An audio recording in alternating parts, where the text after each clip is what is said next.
Price Lord. இன்னைக்கு நான் வேதத்தை படிச்சுட்டு இருக்கும்போது ஒரு வசனம் என்னோடு கூட பேசுச்சு. அந்த வசனம் என்னன்னு பாப்போமா? அது கண்டிப்பா உங்க கூடயும் பேசும். லேவியராகமம் 24வது அதிகாரம் 2வது வசனம்.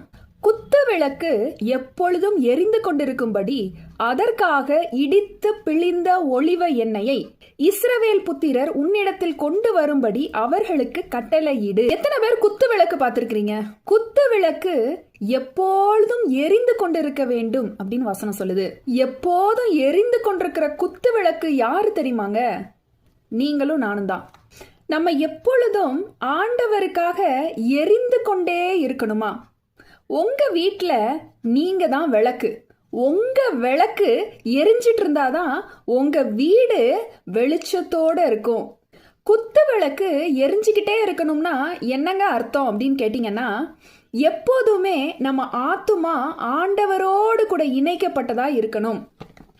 உதாரணத்துக்கு, நீங்க ஒரு பாத்திரத்தை கழுவிட்டு இருக்கிறீங்கன்னு வைங்களேன். ஆண்டவரே, இந்த பாத்திரம் மாதிரியே உள்ளும் புறமும் நான் எப்பொழுதும் சுத்தமா இருக்கணும்னு ஆண்டவரத்துல ஜெபிங்க. ஒரு சமையல் பண்ணிட்டு இருக்கிறீங்கன்னு வச்சுக்கோங்களேன். ஆண்டவரே, ரெபேக்காள் ஈசாக்குக்காக ருசியுள்ள பதார்த்தங்களை சமைச்சாங்கன்னு நாங்க வேதத்துல பாக்குறோம்.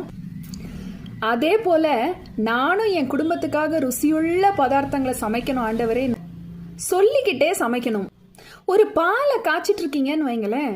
கர்த்தாவே, இந்த பால் எவ்வளவு வெள்ளையா இருக்குது, இந்த வெண்மையான பாலை போல என்னுடைய இருதயத்தையும் நீங்க பரிசுத்தமா மாத்திருங்கப்பான்னு ஜெபிச்சுக்கிட்டே இருக்கணும். எப்போதுமே ஆண்டவரோடு இருக்கிற நம்ம உறவுல எந்த விரிசலும் வரக்கூடாது. அதுதான் நம்ம குத்து விளக்கு எப்பொழுதும் எழிஞ்சிட்டு இருக்கிறதுக்கு சமானம். எப்பவுமே நம்ம ஆண்டவரோட உறவா